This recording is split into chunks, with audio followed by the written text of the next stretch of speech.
নমস্কার বন্ধুরা, আজকে আমাদের ফটোশপের খুব ছোট্ট একটা ভিডিও টিউটোরিয়াল। এই ভিডিও টিউটোরিয়ালটি আমি রেকর্ড করছি। অনেকেরই রিকোয়েস্ট ছিল যে স্যার ফটোশপের এই যে ব্যাকগ্রাউন্ডটা দেখতে পাচ্ছেন, আমার পিছন দিকে যে ব্যাকগ্রাউন্ডটা দেখতে পাচ্ছেন, এই ব্যাকগ্রাউন্ডটা অর্থাৎ ফটোশপের ইন্টারফেস যে কালারটা দেখতে পাচ্ছেন গ্রে কালারের হয়ে আছে। তো অনেকেরই গ্রে কালার হয়ে গেছে, কিংবা কেউ গ্রে কালার করতে চাইছেন, কিংবা কেউ ব্ল্যাক করতে চাইছেন। যার গ্রে হয়ে গেছে ব্ল্যাক করতে চাইছে, আবার কারো ব্ল্যাক আছে সে গ্রে করতে চাইছে।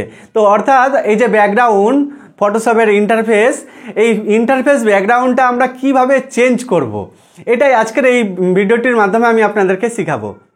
আর হ্যাঁ, আপনারও যদি ফটোশপের সিসি ভার্সন এই সফটওয়্যারটি দরকার হয়ে থাকে, আপনিও চাইছেন ফটোশপের লেটেস্ট ভার্সন আমি কাজ শিখবো, প্র্যাকটিস করব, তাহলে আমাদের এই ভিডিও ডেসক্রিপশনে লিঙ্ক দেওয়া আছে টেলিগ্রাম গ্রুপের। সেই টেলিগ্রাম গ্রুপে জয়েন করুন এবং আমার সাথে কন্ট্যাক্ট করুন। আমি আপনাদেরকে দেওয়ার চেষ্টা করব লেটেস্ট ভার্সন, যা যা আমি শেখাচ্ছি সবগুলোই। তাহলে চলুন ফটোশপের এই কাজটা আপনাদেরকে আগে দেখিয়ে দিই। প্রথমত এডিট মেনুতে ক্লিক করবেন।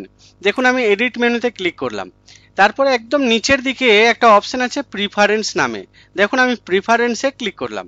প্রিফারেন্সে আসা মাত্র এই ডান দিকে একটা লিস্ট দেখতে পাচ্ছি। এই লিস্টের মধ্যে অনেকগুলোই অপশন আছে।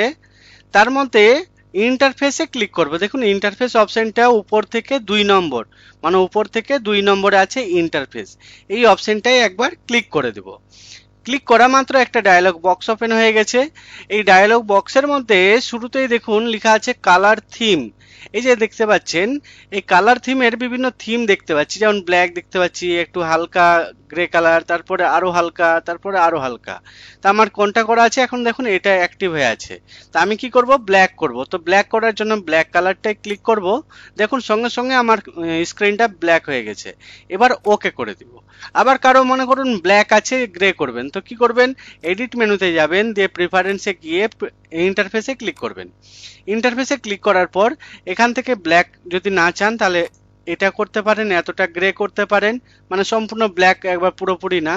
তার থেকে আরো হালকা করলে এটা করতে পারেন, আরো যদি হালকা করতে চান তো এটা করতে পারেন।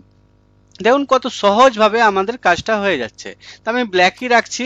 এই দেখুন ব্ল্যাক রাখলাম, দিয়ে ওকে করে দিলাম। তো আমাদের এই ভিডিওটি আপনার কেমন লাগলো অবশ্যই কমেন্টে জানাবেন এবং লাইক দিয়ে শেয়ার করে দিবেন আপনার বন্ধুদের সাথে। আর আমাদের চ্যানেলে নতুন হয়ে থাকলে এই চ্যানেলটিকে অবশ্যই সাবস্ক্রাইব করে পাশের নোটিফিকেশন বেলটি অন করে দিবেন সবার আগে নোটিফিকেশন পাওয়ার জন্য। খুব ভালো থাকবেন, সুস্থ থাকবেন।